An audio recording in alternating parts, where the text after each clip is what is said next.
We are here. Yeah, that was as far as I got.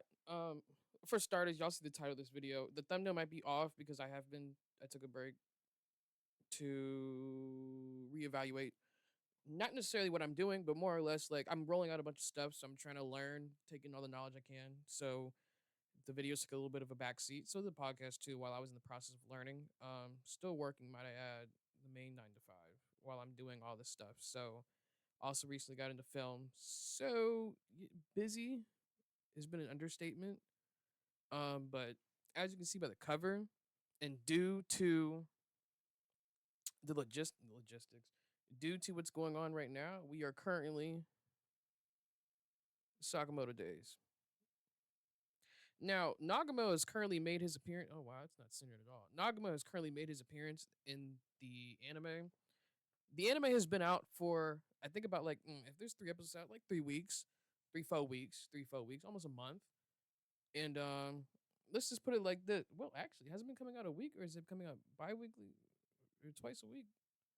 Whatever the case is, make sure y'all go watch Sakamoto Days. But back to what we got going on. So I got my iPad in front of here because sometimes I'd be forgetting what be going on for real. And by what be going on for real and I be forgetting, I really don't be forgetting. It's just as a reference to make sure I got the text right next to me. Now, one thing that's very interesting is that Sakamoto, I can't tell if this is the prime version of Sakamoto that we're looking at. Like I can't tell if it's the version of Sakamoto from a long time ago or something recently before he retired or whatever the case may be. Like I can't tell if he's what I want to know is a timeline from when Sakamoto is the greatest assassin. Prime, I guess. Is Prime Sakamoto in the order?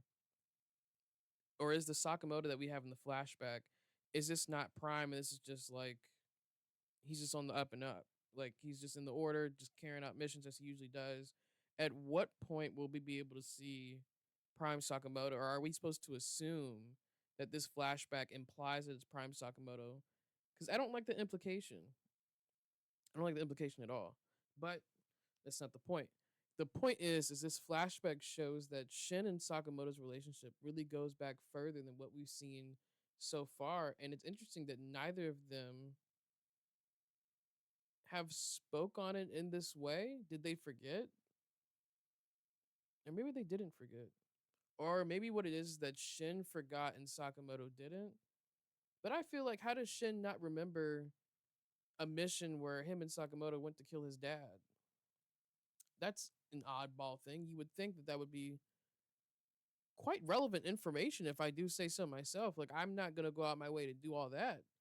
And it's like it's going to be fold my my sperm donor. It's crazy. That's crazy to me. And I don't remember that. No, that's not happening. That's not happening. But with that in mind, there are some interesting parallels. Not even interesting parallels, but some interesting pieces because Sakamoto has always been like a father to Shin, and I think it's so interesting that in this context we now see what Shin's actual father looks like, and it's interesting because in contrast to Sakamoto, he's more human than his father is, or at least biologically, yes. Like looking at him on its head, like Sakamoto seems like a nice guy in his prime. If this is his prime or this is shortly after, I wonder if that's the kicker. If like that's how we can tell based on when he met his wife, if that's like the indicator is how human he is. But then again, I don't know. But it's interesting upon Shin saying that that's his father's like, nah, that's not my kid. I don't have any kids. And then furthermore, for them to put out a hit on Shin to basically kill him, it's insane. It's insane. It's insane work. It's diabolical. But what I enjoy about this flashback is it's still giving us insight as a younger Sakamoto, or I guess a more active Sakamoto is what I'll call it. More active Sakamoto and the relationship that him and Shin have is something that's very beautiful in my eyes reading the series. And it's something that I'm so glad with the recent chapters of Shin basically realizing how significant Sakamoto is. And honestly, if Shin is the one who remembers, this kind of puts it in a whole new light for what it means for Shin to stand up for the Sakamoto store and to realize that like he has to sacrifice something. When he was going to what's his name, Tenkyu, when he was like, you know what, I'm finna let him have it. When he made that decision, when he made that, that thought process to himself, he 1,000% was like, you know what, it's worth it. What do I have to lose? It's just one body. And he knew what came with it. He was responsible for his decisions. He was very intentional about it too, because he was just like, you know what, you're not gonna threaten him. That's on me. And he was like, take the name tag. I'm off. So it changes nothing, but it almost changes how important Sakamoto is to Shin. And with this flashback, I wonder if when we skip back to present day, if either of them remember that scenario happening.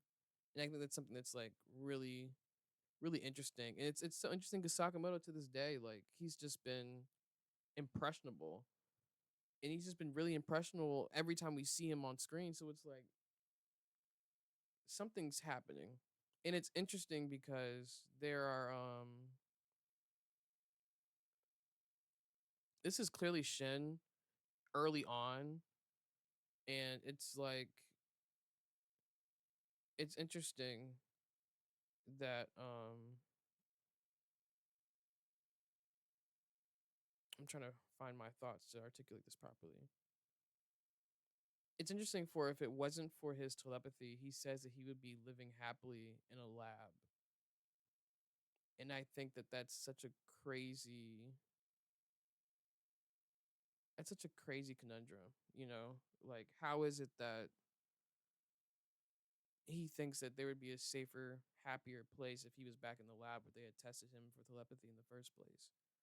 And that's such an interesting angle to have for Shin, especially at this stage. And to think that this is a much, much, much younger Shin, it's kind of like, okay, this flashback is less about Sakamoto than it is about Shin. It's just that Sakamoto so happens to be alongside it, and it definitely strengthens their relationship, but it also gives an insight into who Shin is at his core and what he's been through in the past. And of course, we had some ideas about it, but seeing how it's happened and how it's unfolded, I don't think we expected it to go this way. Nonetheless, the Sakamoto Days chapters, I really enjoy the teamwork that they have since the beginning. Like even how Sakamoto is like using Shin for his surroundings, even though he has a good sense of hearing, but the piano is throwing him off because of how loud he's playing the piano. I guess it's an assassin's piano. Who knows? Everyone has a unique skill set, so this is one of those things. But it's interesting because one of the things that Sakamoto does to save Shin is to imagine his death, which knocks him out, just so that he doesn't get stabbed by one of the assassins. And it's really funny to me because then he uses like a tablecloth to whip someone. And it's interesting because I want to say that this version of Sakamoto has to be not in his prime, or at least not, he has to be on the way out the door, in my opinion. Or maybe it's not. Because to me, like none of the kills that he did are lethal. None of them are deadly kills. So it's like it's interesting because I'm even now I'm looking at the chapter and I realize that like none of them were none of them were killed. So it's like I wonder if this isn't prime Sakamoto, but someone who's about to be bent out of shape in terms of killing because he met his wife. But I guess as the chapter progresses, we'll cross that bridge when we get there. With that being said, though, make sure you guys tune in. I got a lot of stuff going on. Um, I hate saying podcast is coming out. Podcast is already out. I made another Instagram account so I can push all of my media content there, whether it be streaming, the YouTube, the podcast. At some point, I want to shoot films and do like short films. Right now, I don't have a camera to do so, so I'm going to use my phone. But as those things come out and as I be more consistent, be more disciplined about it, stay tuned and definitely check the links in the description below from this video or any of the other videos, and make sure you go check out those things separately. So that way you can get a feel for everything I'm doing. If you like what you see, subscribe. If you don't, you don't have to do anything. You can just drop a like, and you don't even have to do that. You don't have to do anything. If you're just here to enjoy, you can just be here to enjoy. But it would be great if you could do those things. With that being said, I'm just gonna call it here. Call it what it is. Sakamoto Days is always keeping me excited, and I hope it keeps you excited because at the end of the day, it's just it's just doing great stuff, and I can't complain.